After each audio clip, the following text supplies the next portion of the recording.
You're listening to the Patriot Nation Podcast.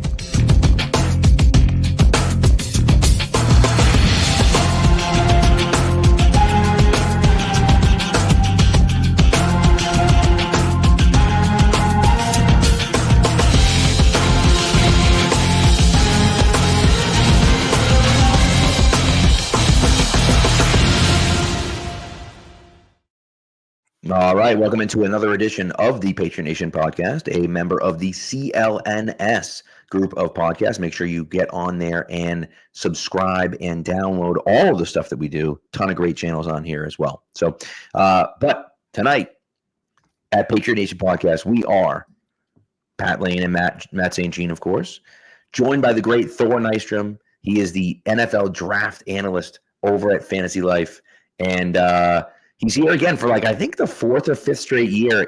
Thor's been with me since before I was with CLNS doing these draft breakdowns. And so we appreciate you coming back, Thor.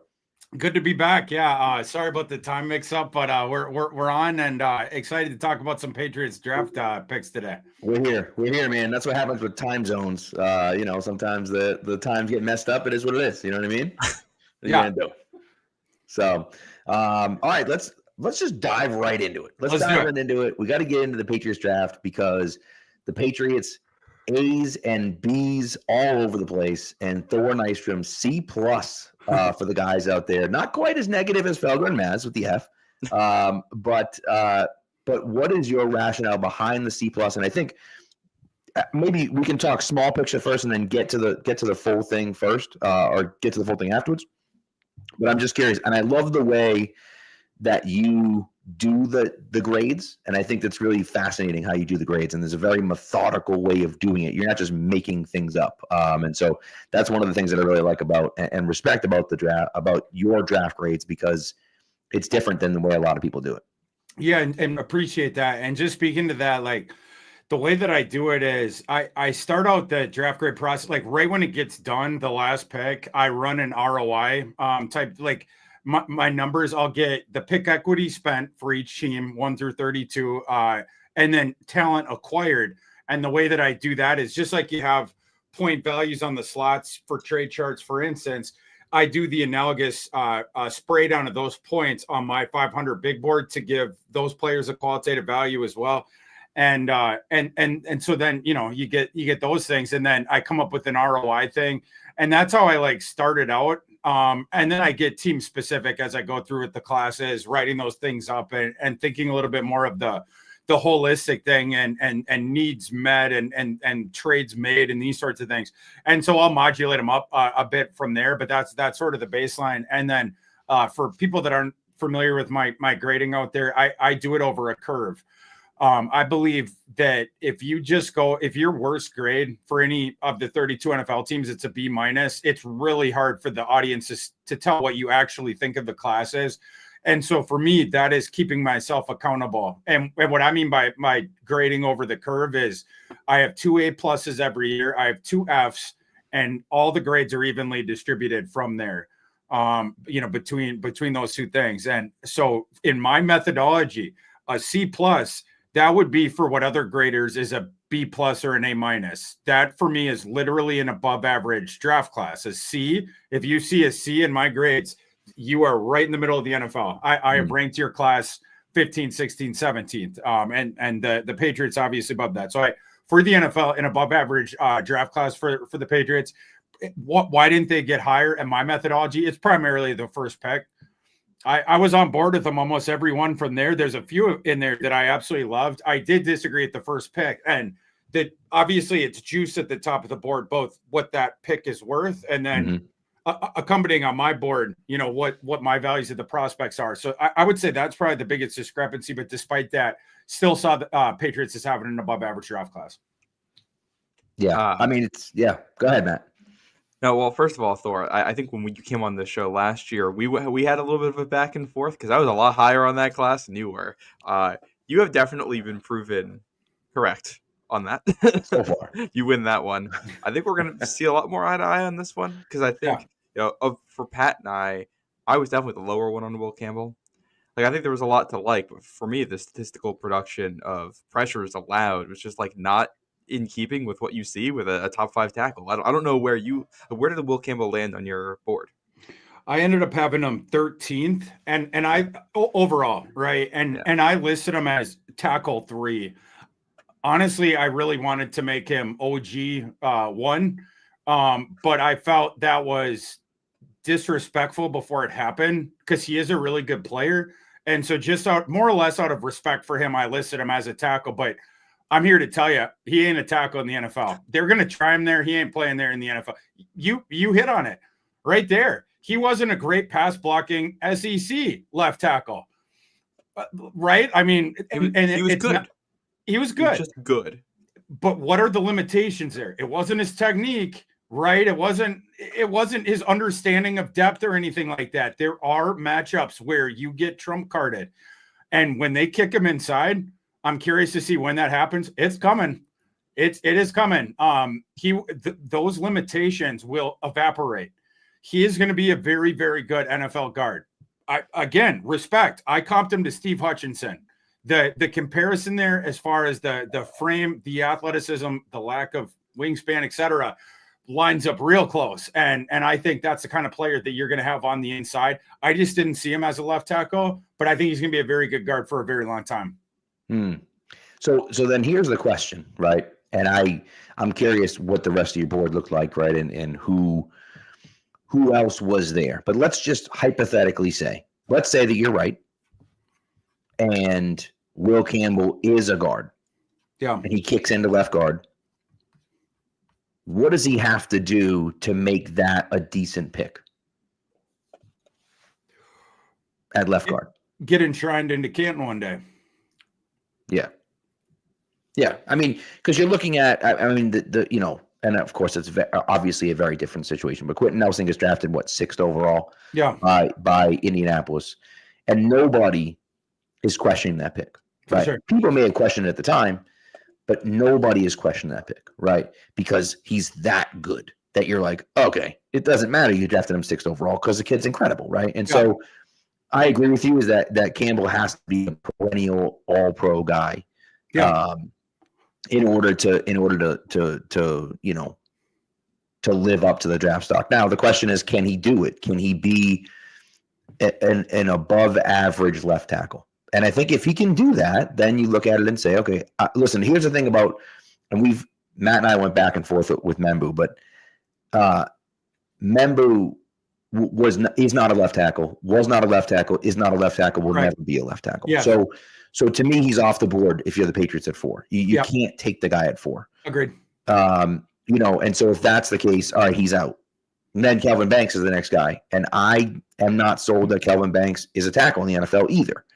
And I think that he's not as good as Will Campbell. So now I'm sitting there saying, well, now what do you do? And I think the Patriots were between a rock and a hard place. And I think the Jacksonville Jaguars trade screwed the Patriots. The Jaguars trading up to 2 screwed the Patriots, not crazily, but just in the fact that had they stayed at 5, Vegas desperately wanted Genty, and I think would have jumped Jacksonville to do that. That's pretty fascinating. Yeah. I hadn't thought about that. To 6. That's right? interesting, Pat. Yeah. And then at that point, even if you're going Campbell at 6, you feel a little bit better about it. You've picked up more draft capital there, and you're feeling a little bit better about taking Will Campbell at 6, and you're getting extra draft capital, right? Yeah. That obviously doesn't happen, and you're stuck at 4 saying, I guess we could take Mason Graham. Like, I guess we, but like, who are really going to take it? We're not taking Ashton Genty at 4 overall. We're just not doing that. We have a million holes. Like, so unfortunately, you're stuck between a rock and a hard place. And it's like, all right, well, our biggest need is tackle. Let's just draft a tackle and hope that he pans out, and we'll see what happens. I appreciate that thought process, and I hadn't thought about that. That's so true what you say. I actually think that would have happened. I heard the thing about Liam Cohen wants the offensive star thing all process long. And so I was watching out for Jacksonville vis-a-vis Ashton Genty, right? And that thing that you're talking about, I think that would have been available, right? Yeah. Like whether it was the Raiders calling there, whether it was Jacksonville trying to head off, like whatever way that went, you had those 2 consecutive teams. if Jacksonville's boxed out there, that both, I believe, would have had Genty at the top of their board at that time. Right. So yeah, you would have been more in the catbird seat. That's definitely interesting. I also appreciate your point of, and further down the board for the Vikings, I was making this point of like, for the Vikings, it was more the board fell bad, but like the board fell bad for being a traditional number 4 pick for the Patriots, just in terms of the draft class, right? You didn't have as many guys there. And like, if Shadir Sanders hadn't been such a weirdo during the process, or if you had another quarterback there at the top, you would have gotten pushed down one of the, like the no doubters, right?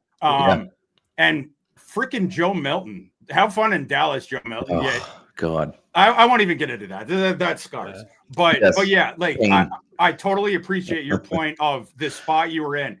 That was tough. And for the Vikings, I made this point because like the Vikings fans are like, oh, they reach for a guy at 24 that everyone had in their 30s, and they turned down these trade offers that they had for that pick to overdraft someone. And my point was, at that time where the board had fallen, there was an offensive lineman left. Those have been sucked up the board, 3 in the top 9, Booker at 12. Then you had Zabel come off a little bit later. The Vikings were actually lucky that an immediate starter was still there. Jackson was the last one, like on the line. And then interior defensive lineman vis-a-vis the Vikings, they have been pulled up too. So you were in a bad spot. Sometimes circumstantially with your slot, you are put into a, like, obviously the other way where a guy gets there that shouldn't have, and it's the easiest pick ever. That's the one that fans celebrate. The no-brainers.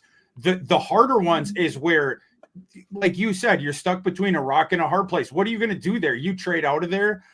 Like you could go down a little bit and still guarantee yourself the guy that you wanted, but it seems like they didn't have that opportunity, and to stick in your place and to take your guy. Sometimes that is the best course of action. And Kwesi talked about that of like, we just had to hit it down the fairway with how the board fell to us. And that's probably how the Patriots felt as well. Now you said that Campbell was your offensive tackle 3. Yeah. Who are your 1 and 2? First one was Membo, but I agree. He's a right tackle. Yeah. I think he's going to be a good one, but to say, for me to be like, oh yeah, you could be like literally sight unseen. I have learned over the years, as the thing I do to do that. It's at a certain point, it's not a projection anymore. You are leaping into magical thinking. Right. If it's never happened, you know what I mean? Like yeah. The tough thing with him, I think too, was that he didn't play left tackle or left guard at any point in the process, as far as I know. So you have no idea his ability to mirror stuff. But if he's your tackle 1, who's that other guy who Pats could have gone with? I had Banks. I think what I have Kimbo at 12 or 13, whatever. I had Banks literally one spot overall above him on my board. So I had them right next to each other, but Banks would have been. Okay. Yeah. Okay. So I think either way, then, if you're deciding between those guys, your way of doing this is going to be a reach for New England. So if you're the Patriots GM, is this still the pick you're going to make anyway? Or if you're the one making the pick, are you going with somebody else? If it was me, I probably would have skipped down a little bit. And sure, like Pat brought that one up of this scenario where you still get Campbell, and it's unfortunate that it seems to have. Pat, that was a really good point I hadn't thought about, but like that, I totally I buy that 1,000%. But like that's in their shoes. In my shoes, I would have been comfortable skipping down a little bit more to get Banks, although I probably would have played myself in hindsight, because I think I would have been comfortable going down just a little bit further, and I might have lost access, right? Like, because in the way of my doing projections, I probably would have had the odds of like Banks getting like probably end of the road. I would have thought Dolphins. So I would have thought probably I could go to 10, 11, 12. I might have gotten a little dangerous, and then I would have found myself shoved out of the tackle party when the Saints pop Banks at 9. So I might have had to get lucky in hindsight, because that probably would have been how I would have tried to do it, is trade down enough where I could still get Banks. But yeah, like the environment we were in, you could not move much down. And I didn't see that environment coming for the offensive lineman, right? The way it went down there in the first round. So I might have been explaining myself to ownership the next day, and I might have been getting my walking papers at some point this fall. Yeah. But I'm curious, because they didn't, from everything we've heard, they had no real quality offers of any kind at 4. So if you actually had to stick there and make a pick, trade back is not on the table. The best you're getting is a 7th round of the next year. Oh, that's gosh. Well, now welcome. you're really putting me in there. See, welcome to the world that we have been living in on Right. the show for the last 3 months. Yep. Oh God. Okay. Honestly, I take Ashton Genty. Okay. Yeah. You Yeah. just think All he's that much better than everybody else on the board? Yeah, I just like for me, it's the best one since Saquon, and he's not gonna fail. And the position, it's obviously, but like he ain't gonna fail. And he's such a good receiver too. One of my there's a couple of things about his backstory. Obviously, the growing up in Italy, and that's where he picked up the game, and whatnot. But the other fascinating thing about him, they moved to Frisco, and then as a junior in high school, he took over the slot receiver job from a guy who had left to college to sign with Oklahoma, named Marvin Mims Jr. So Genty was the starting slot receiver on Frisco High as a junior, and because their running back was a kid named Jaden Nixon. He signed with Oklahoma State, and then he went to Western Michigan. But that's why Genty had to play slot receiver that year, and then obviously next year running back, and was awesome, and he's been awesome ever since. But I would have gone Ashton Genty just because it's probably a similar reasoning that they see Campbell of like, no matter what, this guy's a stud. That's how I feel about Genty. So that's probably the direction I would have gone. All right. I want to segue that right into the next pick here, because the Patriots do go running back at 38, which I know we've had some disagreement here on the show about this one too. Basically, having the debate between he's a really good player that's going to help you win games, and he's a running back taken when you've got receivers and edges and tight ends on the board and you need that. So where did you fall on this? I like this one. Genty at 4, that doesn't surprise me. Yeah.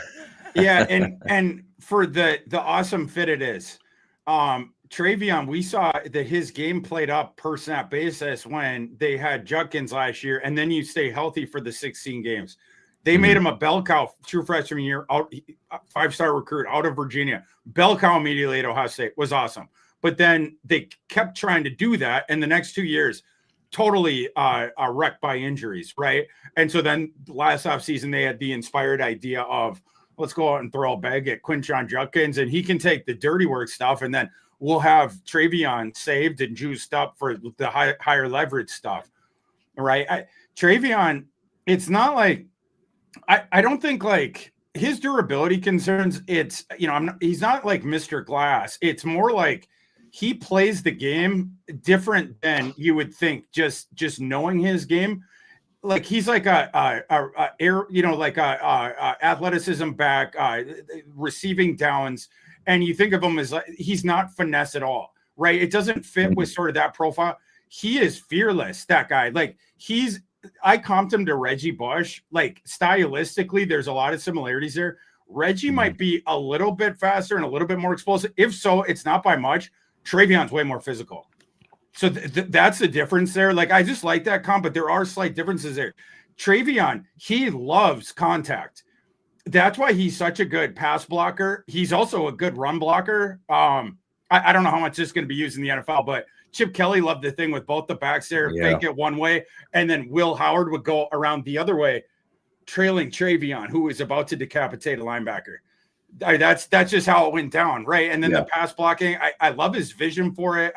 I love that he can be physical, but without like, in social situations, there would be like the awkward guy, and then he'll say something like really aggressive. It's like he swallowed a shot of courage. Like you'll see that with some of these running backs where it's like, oh, and they'll like run, and it's like they're swinging as hard as they can, and then they miss. Where like if you keep your base under you, you keep discipline, you can still uncoil into contact, and you can put someone on their ass, and he does that all the time. Right. He keeps the discipline and keeps the depth. Because like problem, you swing and miss there, but also some of these guys, they step up too quick. You miss the guy coming the other way. Your depth now is screwed up where any other intruder, you don't have access to them. So I just love his whole thing with that. But the physicality again, and then when he's running, it is that same breakneck physical. Like there are high-end car collisions in the open field with descending defensive backs on him. You don't want to take that away from him, right? You can't take that out of the boy. So you want him to keep playing like that. That's part of his special sauce. But you have to do some stuff to protect Travion from himself. In this case, the name of that is Ramondre Stevenson. I love that matchup. That Ramondre is the Quinshon Judkins here. He takes the meat and potato stuff. And then you also, through this, you are letting Ramondre do Ramondre things. Travion's going to do Travion things. Ramondre is going to play up as well. So I really like that pick. Yeah. Yeah, Matt disagrees, but I think what's interesting is that I went to this whole thing because there was a big push for Genty at 4. For some media members, Taylor Kyles, who's on CLNS, who's phenomenal, was all in on Genty by the end, and then when Travion Henderson got taken at 32, half of Patriots Twitter was like, "What are you doing taking a running back?" And I was like, "Wait a second, we take a running back at 4, but not at 38? Like, what are we doing?" And so, and obviously, clearly the player, obviously, right? We're talking about Ashton Genty. He's incredible and an unbelievable player. I think Travion Henderson's very good, but he's not the level of Ashton Genty. I get that, right? But you can't tell me it's too early to take a running back when you wanted to take a running back an entire round earlier, So, sure.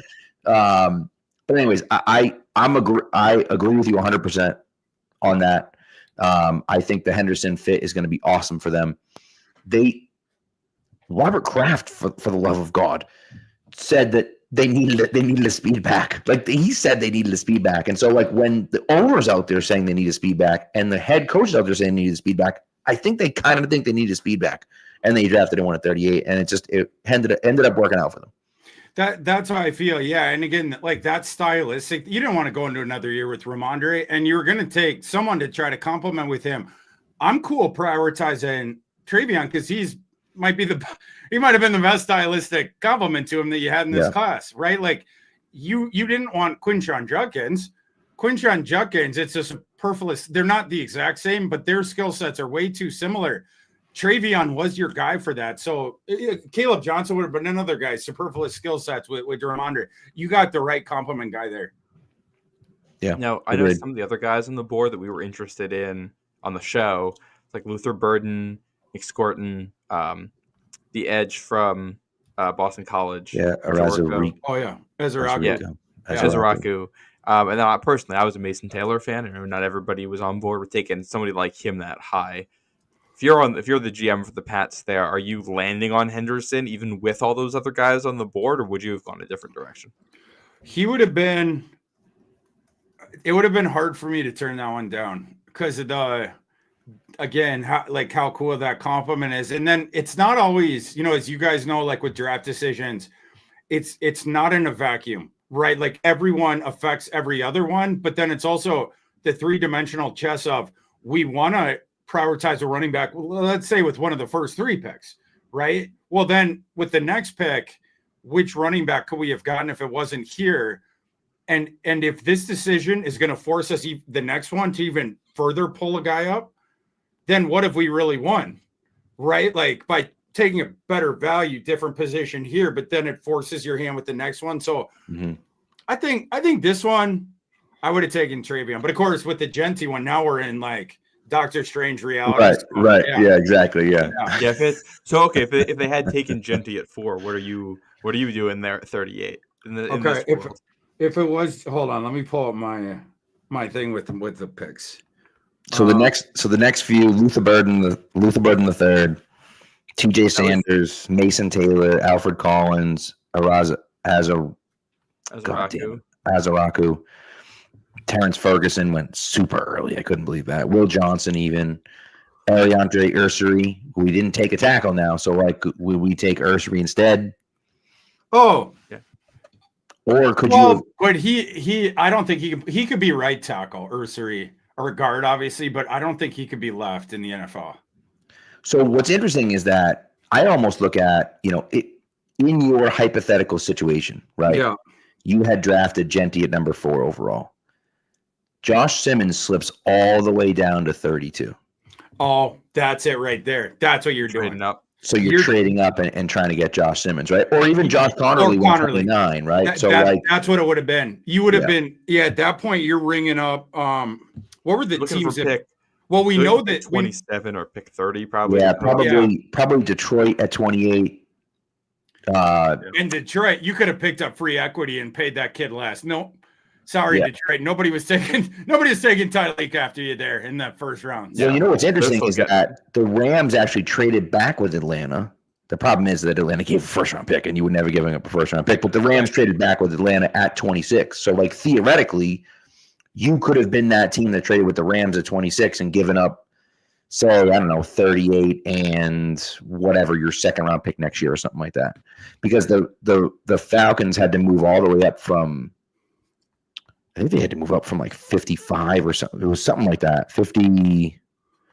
Where the heck were they even? I'm not sure because I guess they were only 46. So they were only 8 picks behind you. But either way, Patriots aren't giving up a first round pick next year. But nevertheless, you get the idea, right? That would have been the move. Yeah, to get to so I'm putting it in my trade drawer right now. So you'd be going up 10 spots, right? Because the pick you had to have an option of either of them, the Detroit pick, and I think they would have been down. Let's see, was the next one 69? I'm just seeing what. Yeah, 69 and 77 they had. So 69 definitely gets that done. What was it? 77. Let me see that one. I think probably would get that done too. That probably gets it done. So 38 and 77 probably gets that done. That's even a slight over. You might have been able to get back. So this is Detroit. Hold on. I think you could have convinced Detroit to toss a pick in there and see if they got a fifth. Did they have a fifth, Detroit? Or I don't know. I'll do 196. I think they have 196. That's a battleship right there. 33, 78 for 28 and 196 in the fifth round. This trade chart is based on historical trades as they were made in the draft. So based on historical precedent, 33 and 77 for 28 and 196. That is a trade. Well, there you go. Look at that. So we figured it out. So that's what we do. We go Genty first round, and then we do that one, and then you boys can make your pick of Connerly or Simmons at that point because we just hopped one pick ahead of the Connerly pick in this alternate reality. Right. Yeah. Right. Who would you go with? I know I'm going Simmons. Is that where you would lean as well? I would go with Simmons. Yeah, I think so. Yeah, as long as the medical team was okay with it, because that's where it's like, as long as my doctor or whatever is like, then yeah. Well, there you go. All right, we're like building an alternate universe where the Patriots drafted different. This is like a That's pretty strange podcast. We have now totally entered through like the closet in Narnia. We're in a different world, different reality. Well, so what's fascinating about it is that when you look at what the Patriots, so you look at that, and obviously you're saying, okay, we have Ashton Genty and we have Josh Simmons, and do we feel better about that than we do with Will Campbell and Travion Henderson, right? And obviously you guys do. And I don't know if I do only because of what they do in the third round, right? If you trade 77 away, the Patriots moved back twice from 77, once to 85, picked up 146, which ended up being Braden Swinson, which ended up being a good pick. Then they moved back again from 85 to 95 and picked up a fourth-round pick next year from the Chiefs. And then drafted Jared Wilson at 95. So the hard part is that now we're factoring that other stuff in. Okay, now you're throwing Braden Swinson in. Now you're throwing Jared Wilson in. Now you're throwing the first-round pick next year in as well. And so now I'm looking at saying, well, wait a second now. I kind of like that, right? I kind of like that. And so, and so that's where I get the second guessing and I get the kind of going through, but I think I would still pick what the Patriots did over that, right? Just because I thought they got great value in trading back twice and then drafting the guy that in all likelihood they were going to draft at number 77 for Jared Wilson. I thought that was a great pick by them. That's pretty, because it does. It's all every decision change every decision after it. So it's like we felt pretty good about those first two, but that you make a pretty good point there. I like the Kyle Williams pick. I said on our live show right then, this guy is starting week 1. And you guys know we talked about Jalen Polk last year this time. I didn't make any friends during that episode.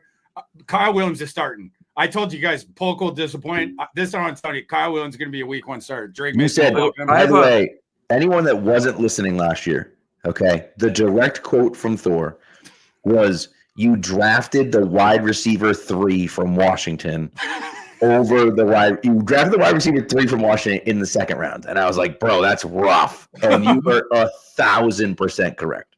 Yeah. But this time I'm going the other way. I'm going the other way with Williams. I like Williams. That was a good and Jared Wilson. My God, what a pick. Yeah. What a pick. Jared Wilson. I had Jared Wilson 58 on my board. But in the vacuum of like I might have even picked him a little bit higher. Now it turns out you wouldn't have had to, but like that guy was so by far and away center one in this class. If you don't count Gray Zabel as a center, so far and away. And that guy's going to start for a long time. The athletic profile and then how good he was. It was just 1 year starter at Georgia, but how good he was. And then the athletic profile there, that was home run. Like getting that one at 95, especially the offensive line environment that we were in. It seems like the team just sort of forgot about the center position there. But then a couple round too late. Now the other centers are going, there should have been a bigger gap between Wilson and those guys because there is in real life, Right. Yeah. That was surprising to me. And I think people then reach because then you're like, oh my God, we got to panic and draft a guy and kind of go from there. So I thought that was fascinating and that's interesting. And it does, that 77 is the Matthew Judon trade. So, they did the same thing with Jimmy G where they kept trading back from the Jimmy G pick. And now they've done the same thing with Judon, and he's turned into 2 players and a draft pick, and we'll see what they do with that draft pick next year in the 4th round. So that's pretty interesting. And Atlanta, by the way, that trade worked out so well for Atlanta that they not only did they draft 1 edge in the 1st round, they also traded up and traded a 1st round pick again for a 2nd edge in the 1st round. That's how good the trade was for the Falcons. So I'd say that was a big win for the Patriots in trading away Matthew Judon. Probably the only good move Drake May and the Matthew Judon trade. That's all they did well last year. But you'll take that one. And anytime you can take advantage of terrible Terry Fontenot, you got to do it. I think Les Snead, he might be the last one who gets to do it because terrible Terry, your time is short, my man. And you know it because you just dipped into the future to try to save your job. That's correct. That is correct. All right, listen, we got to take a quick ad break, and then we're going to come back. We'll start into day 3 here through the Patriots draft. I definitely want to hit one more Kyle Williams thing too when we when we come back. Kyle Williams. When we come back. Well, Matt doesn't like it. All right. So this ad break, of course, is for Prize Picks. Prize Picks is the best place to turn your sport dollars into cash. With millions of members, Prize Picks has made daily fantasy sports accessible to all. You just pick more or less on at least 2 players for a shot to win up to 2,000. That's right. I said 2,000 times your cash. Run your game all season long on Prize Picks. Cash in on the basketball players with Prize Picks. Don't miss your last chance to add your favorite players from the court to your Prize Picks lineups, whether it's points, rebounds, assists, or all 3.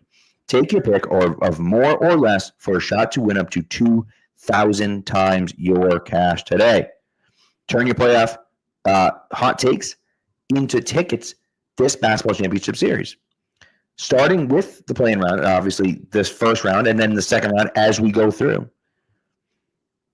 Every lineup you make on Prize Picks will enter you into the Takes to Tickets sweepstakes, which could get you and a +1 a VIP trip to the ship. Not better than that.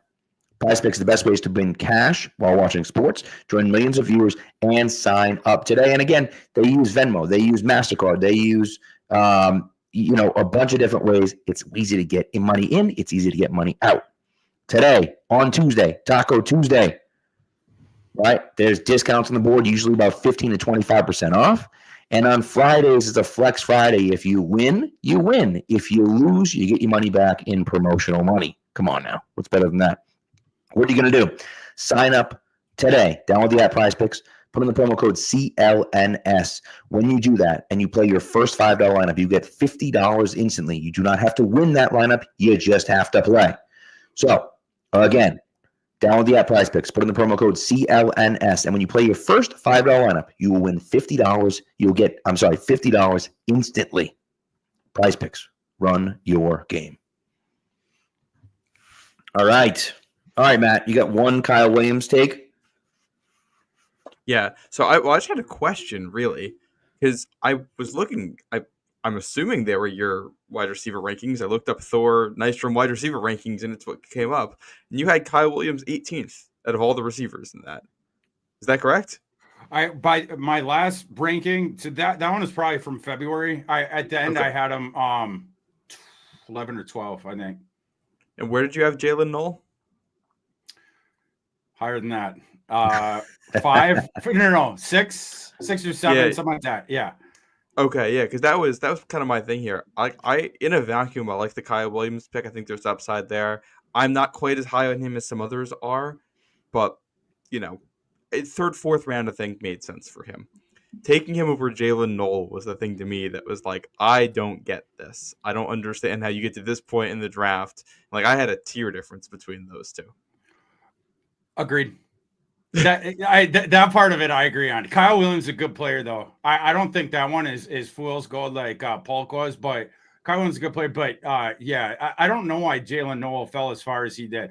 The one thing I will say, and maybe this is why the Patriots did it, Williams can play on the boundary. Noel can't. Even though Williams is smaller, and maybe they'll play him in the slot, but he can play on the boundary because his release package is so good. They can't get their hands on him. So it's like he gets the lead in every rep because you can't funnel him. You can't stop his progress off the line. You catch up to him along the route stem. And then at the break again, he usually pulls ahead again. But it's sort of like that push pull. That you see the measurables along the stem. But then when you get to the break, that's like I said, he's pretty good with that. The efficiency of his footwork and then the acceleration out. He's pretty crafty too. So but I would have taken Noel. I do think Noel's a better player, but slot can find. Okay. For your methodology, when you look at return on investment, do you take into account other players that were on the board at that point? Do you take into account, you could have had Noel but took Kyle Williams, or is it just here's how good Kyle Williams is and here's how good the draft slot is? Not exactly like that, because I think it comes out in the wash with all of them. I do it more by like needs addressed as well. And sometimes that is where that will come in if I felt that there was a guy, but like I also try to think of it as like from the team's perspective. And like in this case, maybe having the ability to play the boundary is they valued that a bit more. But yeah, I would have taken Noel. Because I think that the nightmare scenario here for Patriots fans, which is the one that we've been living for however long now, is that at 38 you pass on Luther Burden, who goes the next pick. Oh, yeah. And then you pass on Noel to take Kyle Williams, and you end up in a spot where Burden's good, Noel's good, Kyle Williams is not.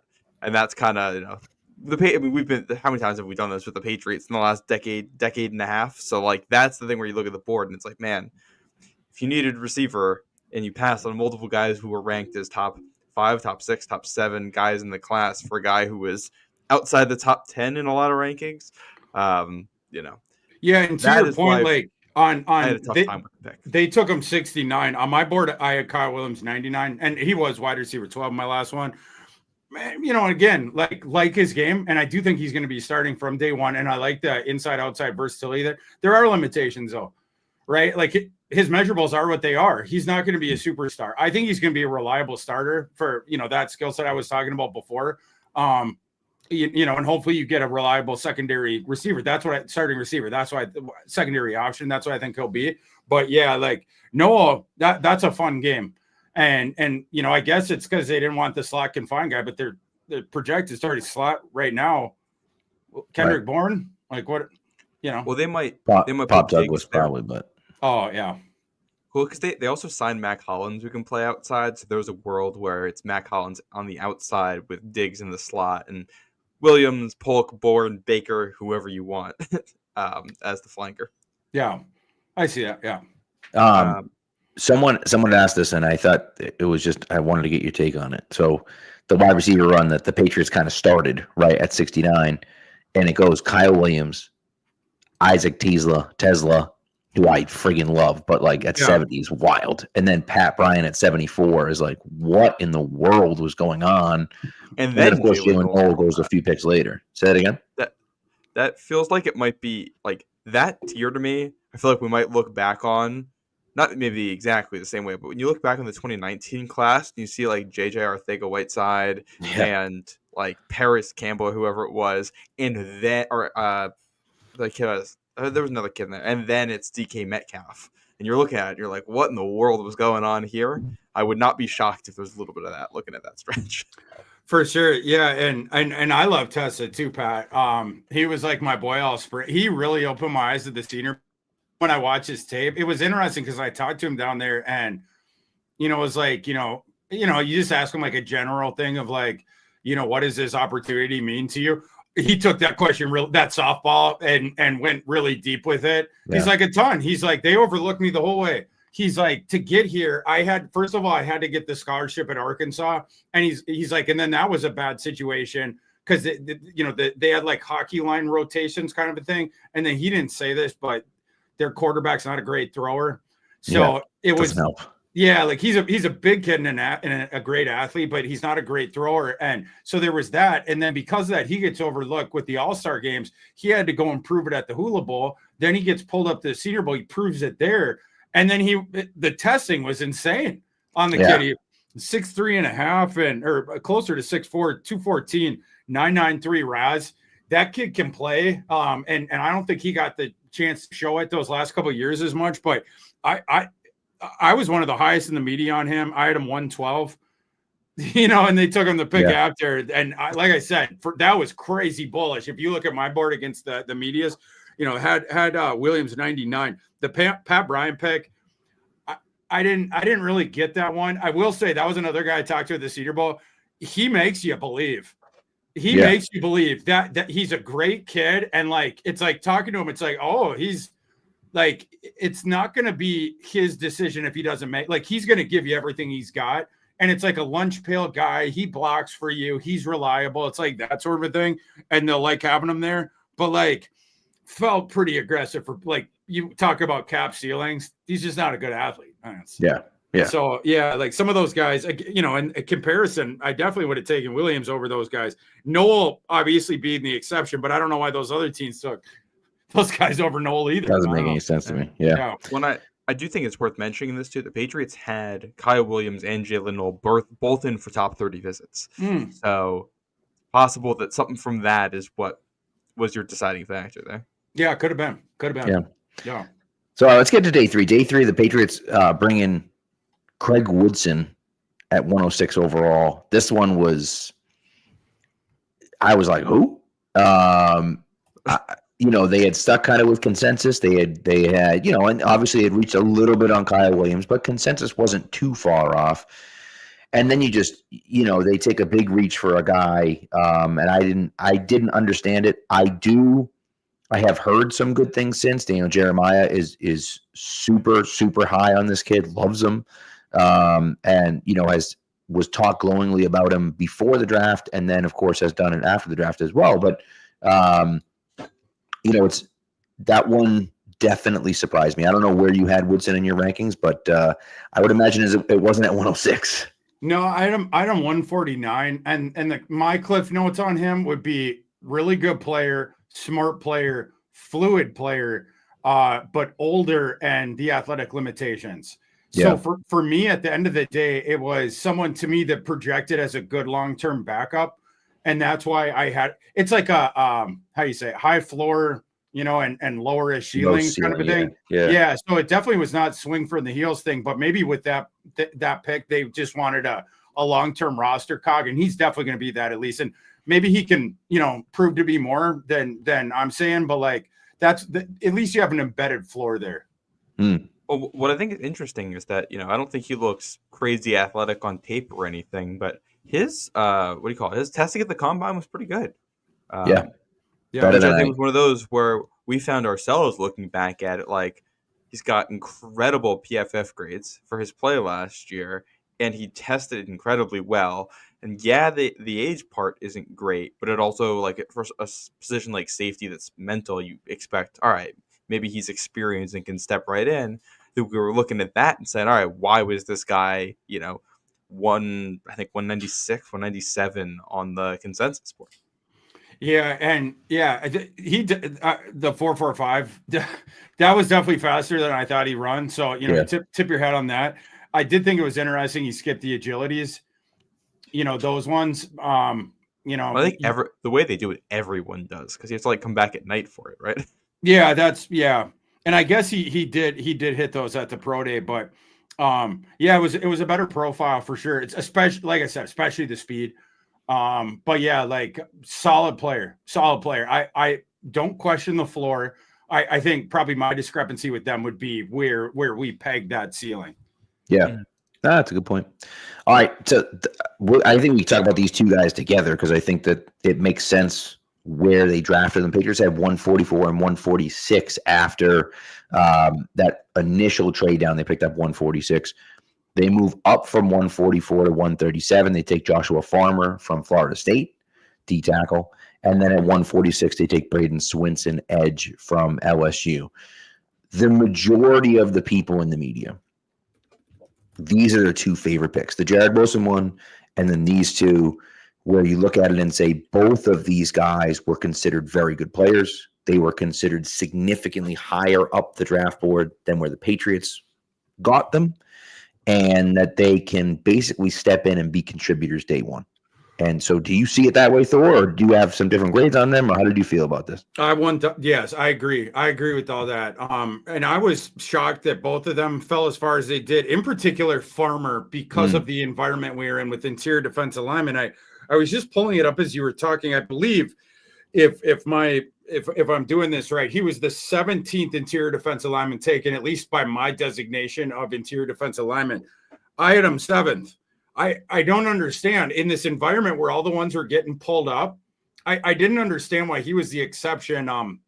Earlier, the other one, Darius Alexander, it was like the NFL picked those two guys. Like every other one, we're gonna suck way up the board, but you two guys, you're going down the boards. I don't know. Is there something about those kids? I don't know. Otherwise, the NFL's evaluation just that far different on two. I don't know. But I thought Alexander had fallen down the board. I do not understand why Farmer did. I don't get it. Is it a perfect player? No. Neither were a lot of these other ones that were picked above him. That kid's explosive. There is absolutely ceiling there. Love his movement. And he's got moves too, right? Yeah. Like the one thing with him, it's the play strength. And maybe the NFL, like the projection of that, they dinged him a little bit more for that. It's kid's 22 years old. Like that's something you can work on. Put some weight on. Yeah. Yeah. Like there's some guys that were picked above him with bigger holes in their evaluation that cannot be fixed. So again, it's like, I don't understand. Sometimes the NFL is like, no, your weakness, that is more nullifying than these. I don't get it. Farmer, I like the way that he plays. And again, I think that there's cool stuff there of untapped potential. I saw him the totally opposite inverse from the NFL, which seemed to be focusing on his one weakness and then extrapolating that to mean everything else. Whereas I see the cool things of his evaluation. It's like, you can address the place. You're not going to make him a colossus, but I don't think, to me, that's not something that I felt was super problematic. The other stuff is really cool with his game. So I thought that was a great value pick. Swinson, very much the same. Right. I mean, different position and et cetera. But the pass rushing profile, the first step, the taking the outside shoulder, that sort of stuff, the explosion and how quickly he threatens as a pass rusher, that stuff's all cool. How do we say scouting parlance? Lack sand in the pants. When it's not him coming forward and the other guy's coming forward on him, there are issues at times anchoring, holding the edge, shutting the edge. Being in a position to filter the ball back inside, you can't make the play. Sometimes he does that. That's where he struggles. But again, it's something you can at least try to work on that. You can try to get the play strength better. You can also improve his technique. Who's the defensive tackle that San Francisco took our early 4th round, CJ West. He ain't no colossus or anything like that, and he's not the biggest guy. He might have been the best run defender in this class, and it's just because he's a stump.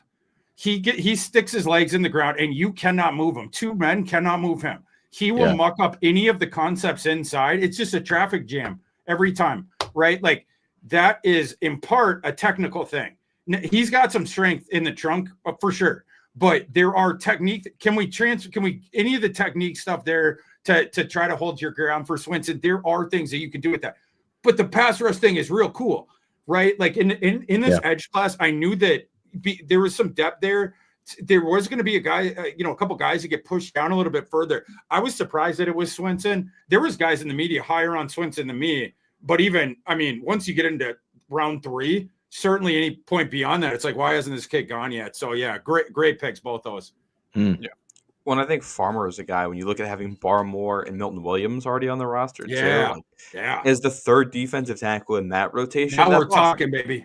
Yeah. And then the way that works off of, because like Swinson obviously can win with speed, getting around the edge and really make that tight and get to the quarterback, but he's a high effort player too, and he'll get cleanup sacks. And it's like, all right, Harold Landry's like, he doesn't have that burst anymore, but he's also a good cleanup sack guy. And it's like, if you put those two guys on the edge with that rotation of 3 guys, defensive tackle in the middle, you can probably generate some pressure, especially if that's your third down package. Like, I think that's a symbiotic thing of defensive tackles who can push and get a little penetration, and edges who can sweep around behind them and clean that up. So 1,000%, and also sort of vets in those spots who overcame some of these things that the guys that we're talking about in the room that I think can help.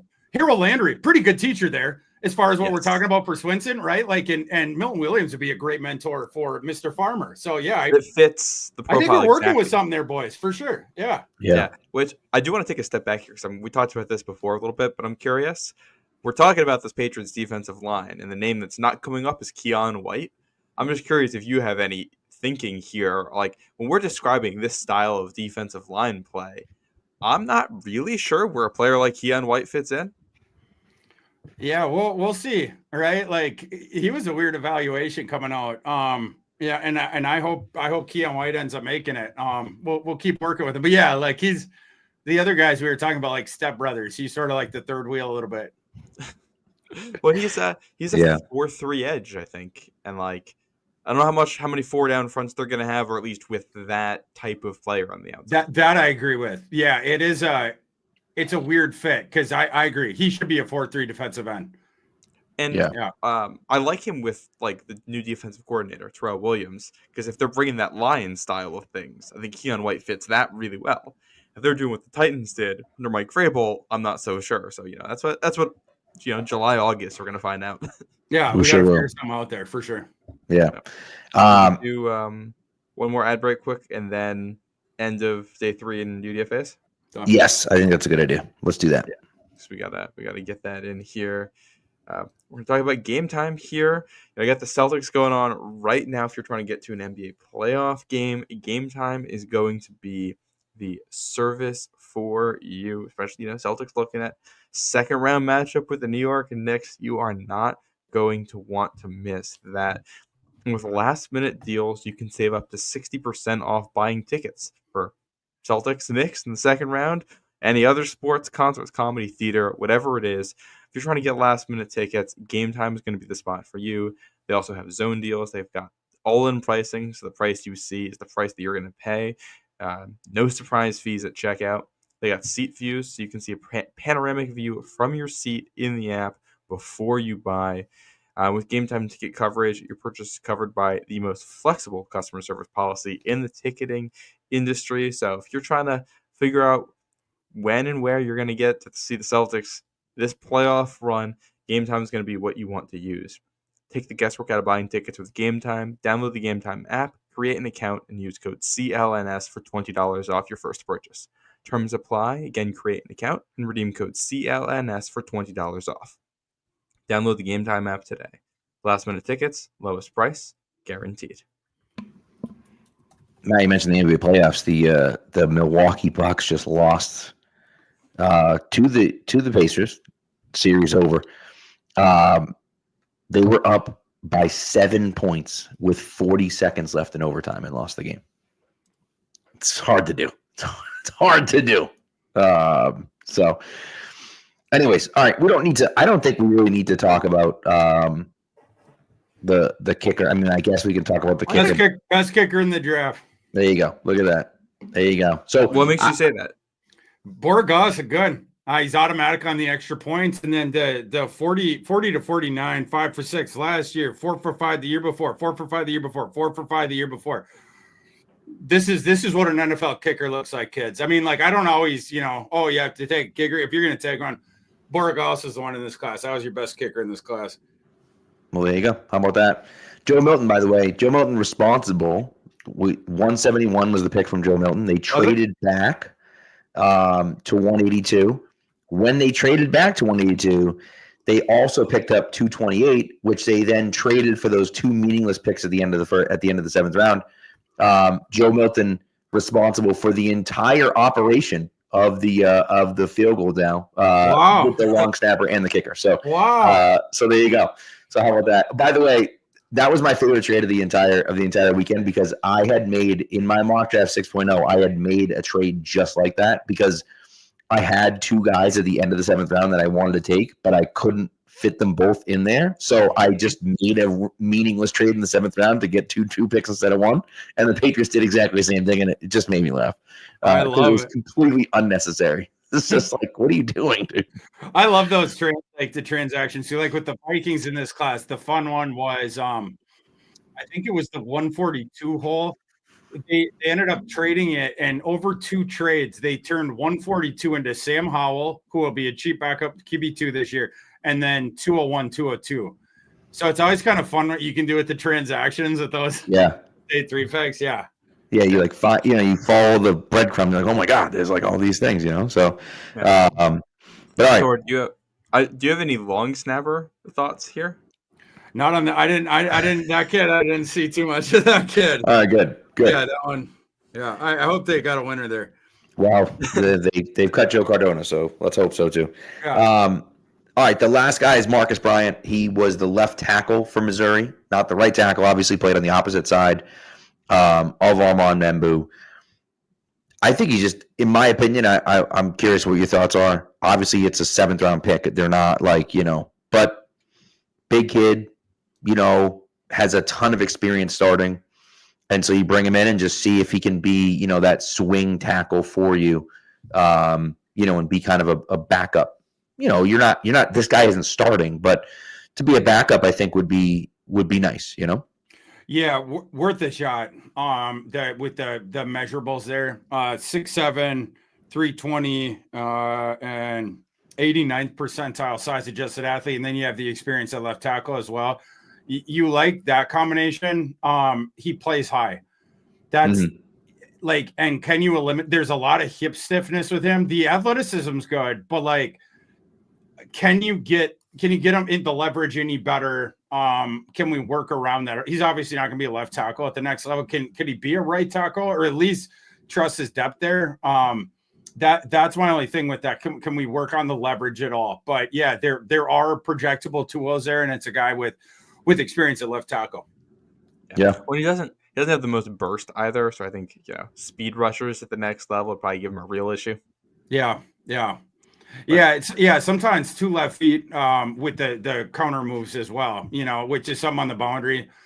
Again, you probably wouldn't want him at left tackle, but when you're talking seventh round here, especially the offensive tackle class wasn't the best. There wasn't the best depth with it.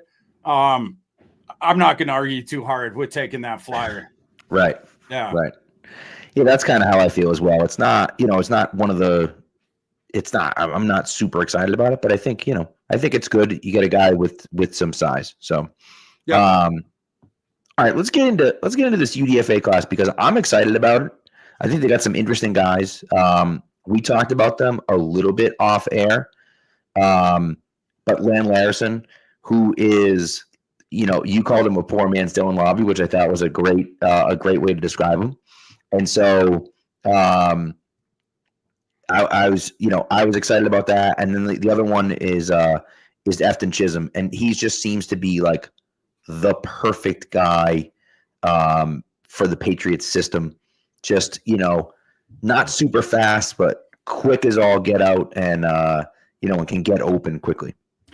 Yeah, as far as Chisholm goes, once he had that really good run at the Shrine game, the practices, and it was they showed some of the clips on Twitter, and he was just singeing people. He was getting defensive backs crossed up with his moves on the routes. The thing where they turn the wrong way and then they have to do the total pirouette. And now he's just wide open. And everyone was making the joke on Twitter, Patriot.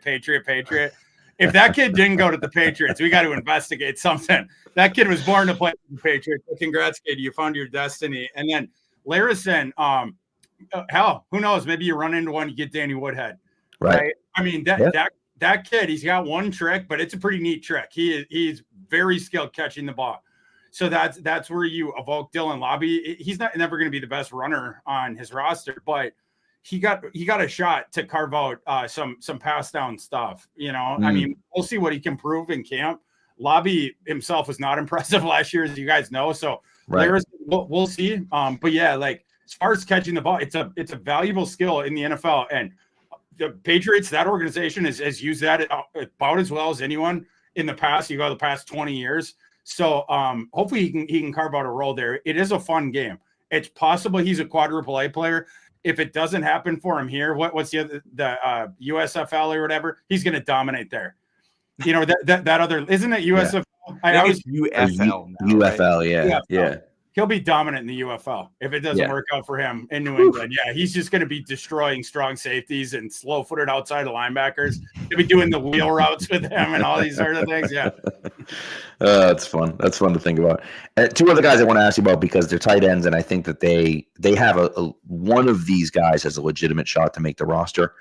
But it is G. Scott Jr. from Ohio State, and then C.J. Dipper from Alabama.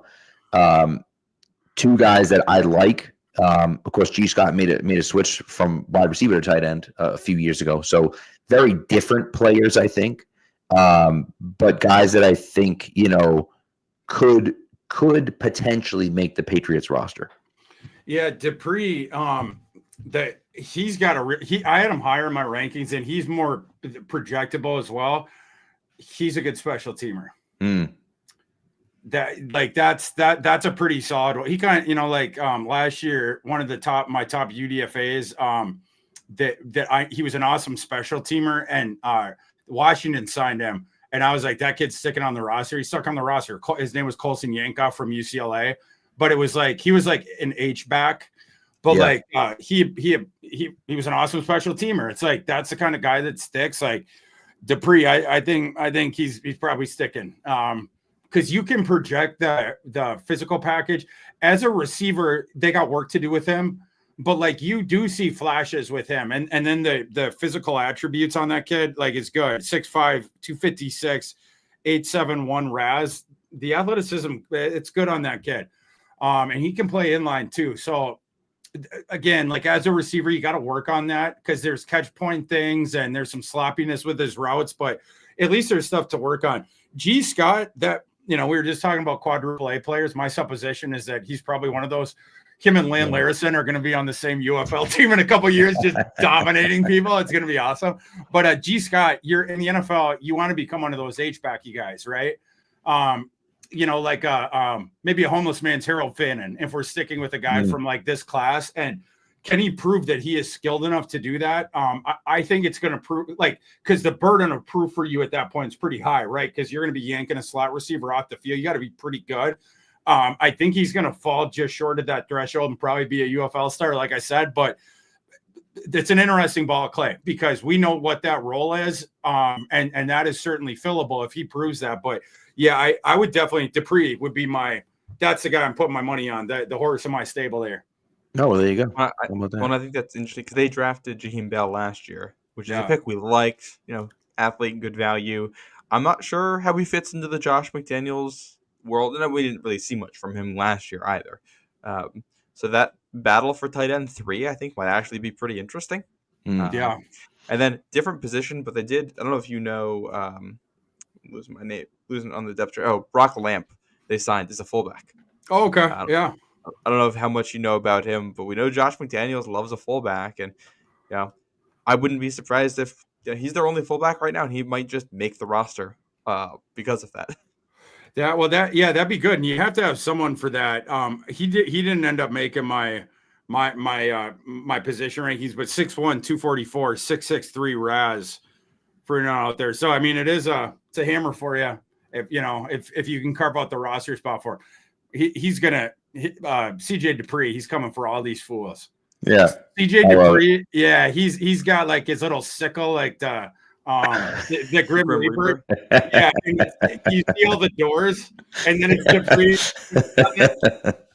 He's taking out Jaheim Bell. He's taking out G. Scott. He's taking out your boy Lamp. He's all of them. I love it. He's coming for you. I love it. That's so good.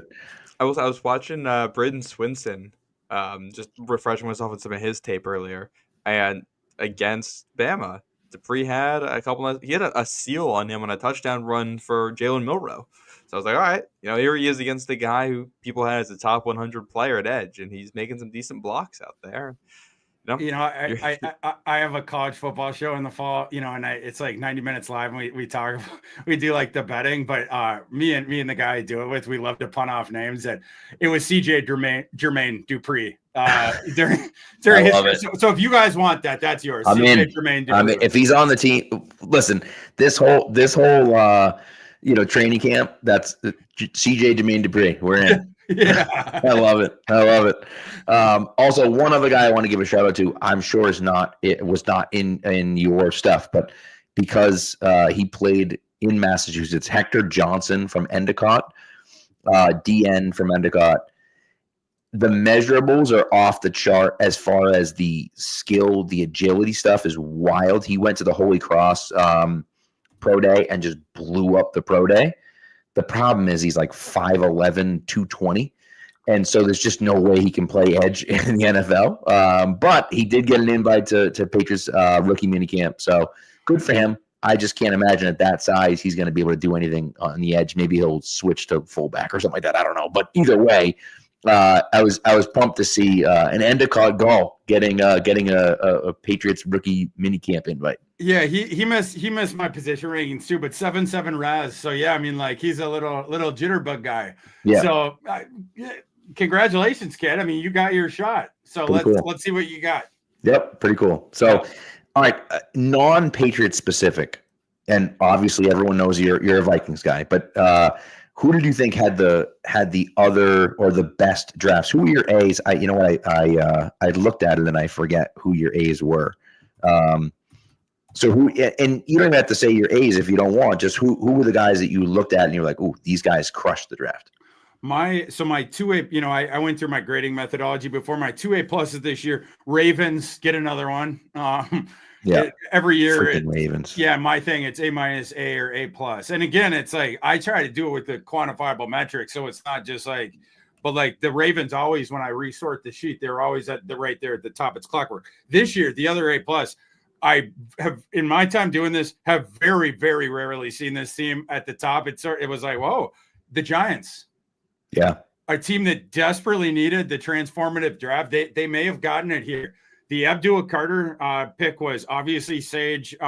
Jackson Dart, that was the one where it's like, but like for me, it certainly could be worth it and more. There's just that black box of his evaluation of, I've never seen him make decisions after the snap. For me, I had him 41, but that was probably the one I quibble with. But they were the ones that got Darius Alexander. Absolute smash pick, early third. Scadaboo was a great pick.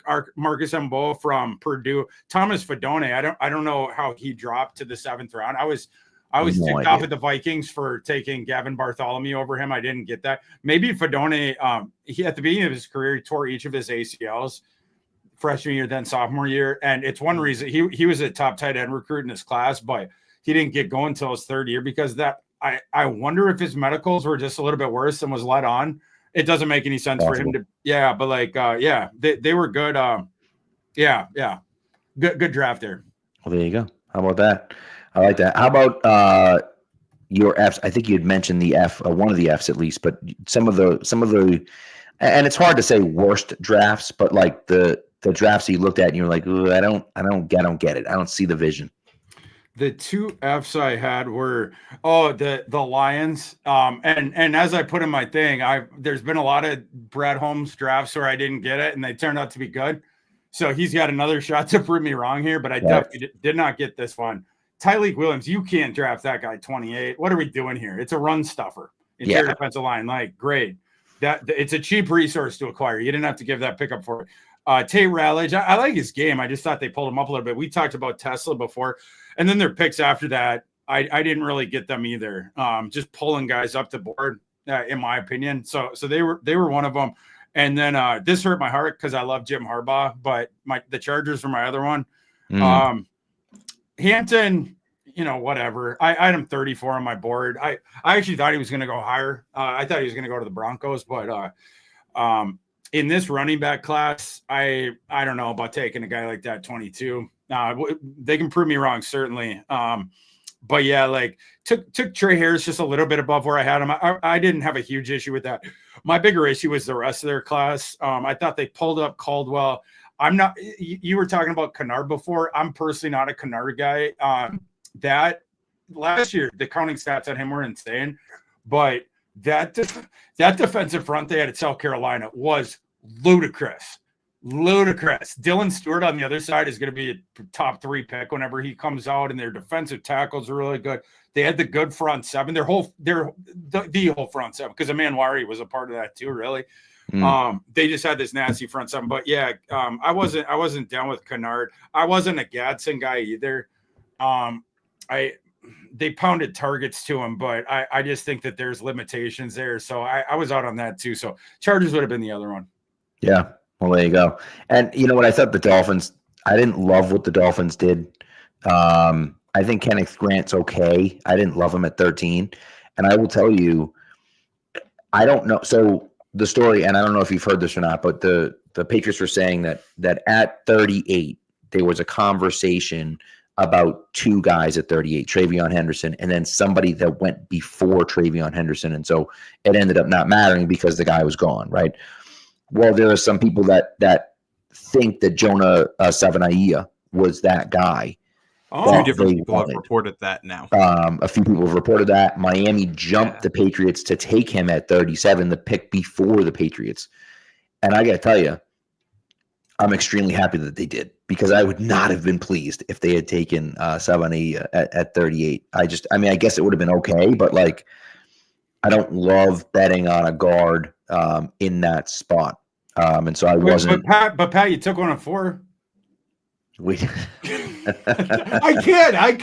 Right. Well, and then that's the other part of it, is that if for some ungodly reason Will Campbell ends up being a guard, then you've drafted 2 guards with your first 2 picks, and it's like, what the hell are we doing? You know what I mean? So you've made it even worse. I will say, someone is saying the Jets draft was bad. I actually thought the Jets did a pretty good job. I don't think they did like an amazing job, but I thought they did a pretty good job with what they had. We talked about the Armand Membu pick I liked a lot.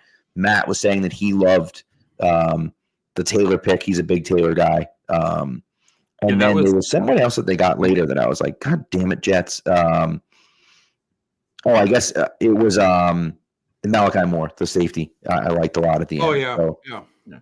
But I gave the Jets a B-. Yeah. Yeah, that's a good grade. Yeah, the arm, because I didn't love their day 2 and 3 real. Like, I loved the first 2 picks. It was okay after that. Armand Membu and then Mason Taylor is like, assuming Membu could play left tackle, that was my dream first 2 picks, I think, for New England, based on how I thought the board was going to fall. So having a division rival take that was a little, that was tough. Yep. Yeah, they had a solid draft, Jets did. Yeah. So not a needle moving one, but this is a solid one. You take this is taking a profit. Double. Yeah. Well, and that's one of those things for me that when you look at it, and I think for the Patriots, there's so many needs that it was almost like just draft the best players that you can, because you need everything, right? And I think, from that perspective, they were able to acquire a decent amount of talent. And I think one of the things that I'm really happy about with the Patriots, the offseason as a whole, is that they've brought in guys that I think they spent the majority of free agency looking at defensive players that were good, because those are the best players that are available. There were some good offensive players available. They brought in Stephon Diggs and they brought in Mac Hollins, right? And they did a few things. They brought in Garrett Bradbury, and who you're very familiar with, and they brought in some guys. You're welcome. Yeah, right. But eventually, they looked at it and said, there's no one really dominant offensively. Well, in the draft, they come in and they say, all right, there's a ton of depth defensively, but some of that top talent offensively is there. So let's go for it early, which they did. And then they got some of that depth defensively. And I thought I was very impressed by what they were able to do there. And so I'm not necessarily expecting, as a matter of fact, Patriots Nation, don't kill me here. Don't kill me. I put a little bit of money just because it was plus money. I put a little bit of money on the under 7.5 wins for the Patriots. Just a little bit. Not a lot. Just a little bit of money on the under 7.5 wins because it was plus, and I figured 7 wins is kind of a lot. So that was just me. I'm not saying that they can't do that. I'm not saying they can't make the playoffs this year, but first year of a rebuild, let's just pump the brakes just a little bit. But I am excited what they did. They're getting there. Yeah, slowly but surely. I don't think they're gonna be making the playoffs this year, but they're getting there. This wasn't a bad draft for the Patriots. They had a lot of equity and they did well overall, the value in their slots. And my quibble of Will Campbell's a tackler guard, notwithstanding, again, gonna be a very good starter for a long time. And the rest of their picks as we went through, by and large, thumbs up for me at least. So I thought they had a solid process. I thought they had a better process this year than last year for sure. Yeah, definitely.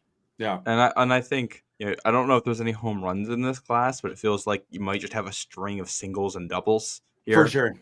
For the Pats, and that's that just helps you going into next year, especially if you fill out the roster.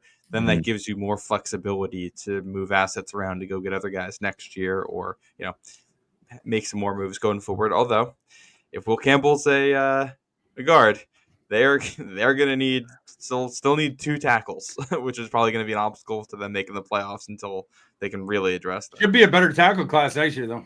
Yeah, see, there you go. Look at that. Watching Braden Swinton, I'm already scouting Caden Proctor over there too. Oh, well, yeah, that's a tough subject for me because I went to grad school at Iowa, and Prater left the state to go to Alabama, and then he transferred back. They gave him NIL money, and then he took that bag. Then he went back to Alabama. So we're a little bit upset with him, but he's a good player. Forgot about that saga. Yeah. Oh, that's so funny. I will never forget about it. It's going to cost him in my pre-draft ranking. I'm definitely ranking him 20 spots lower than I otherwise put up. Just biased. Yeah. Hey, listen, totally. I'm okay with it. I'm okay with being petty. That's you got to be petty sometimes. Sometimes you do. It's interesting. And the NIL, I mean, you obviously do mostly college football, and we could do an entire series on the NIL. But I do think that you have to make it a 2-year deal, right? Or you have to either have the bigger school pay the smaller school or have the NCAA pay the smaller school. These smaller schools have to be getting paid for these guys leaving and going to bigger schools. It has to happen because otherwise it just keeps going, and you're just going to steal all these guys from these smaller schools, and they're never going to be able to compete.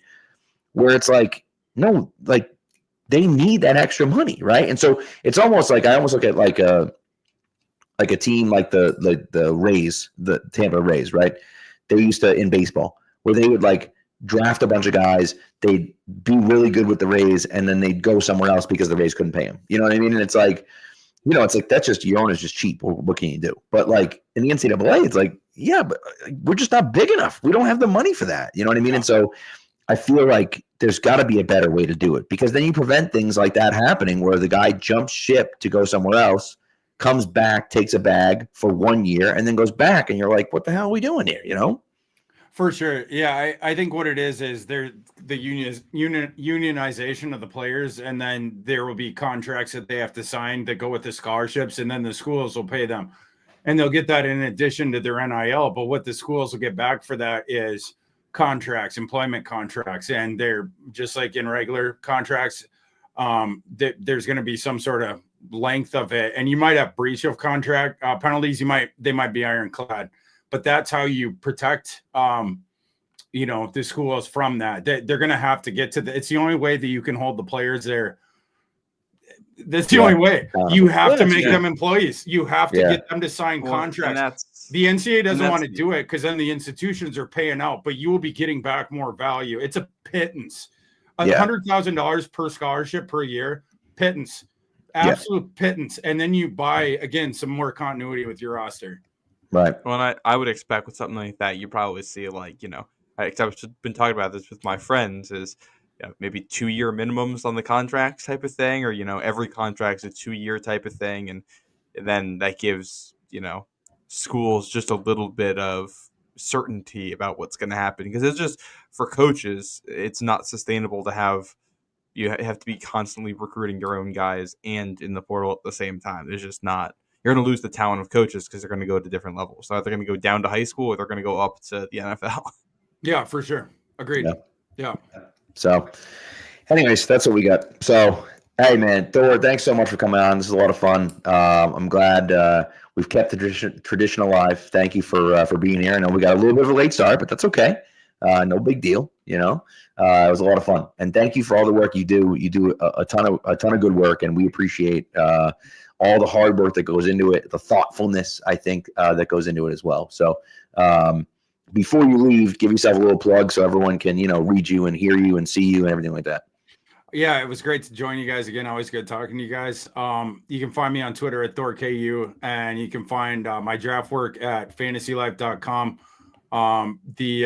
Most recently, the draft grades. I turned in 18,000 words for the draft grades a few hours after the draft ended. So that was my year. But yeah, we got everything there. The player comps on every player that was picked, and grades, that we were talking about before. So yeah, check that out, FantasyLife.com.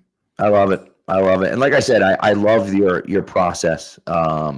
Is great, and I'm a fan of it, and I like the way you do it, and it's very like by the board. If it's by the book, it's not, you're not cheating one way or the other or whatever. So I like it. And someone mentioned on here, like, that's how all the grades should be done. And I agree. It's a lot of work to do the grades that way. But I think that it's better. Everyone's better for it. And I'll tell you, you were right about last year's draft. And, if you have the Patriots an above average draft, I hope you're right about this draft as well. So, we'll see what happens. For sure. Yeah. Hopefully we get this one right. But yeah, I appreciate that. It's something I take a lot of pride, a lot of joy in. So I appreciate that. Yeah. As a teacher who grades for a living, I appreciate it too. So, all right. Well, thank you. Thanks, Thor, for coming on. Thank you to the chat and everyone else for watching. We appreciate it. And we will talk to you next week. Be good to each other and go Pats.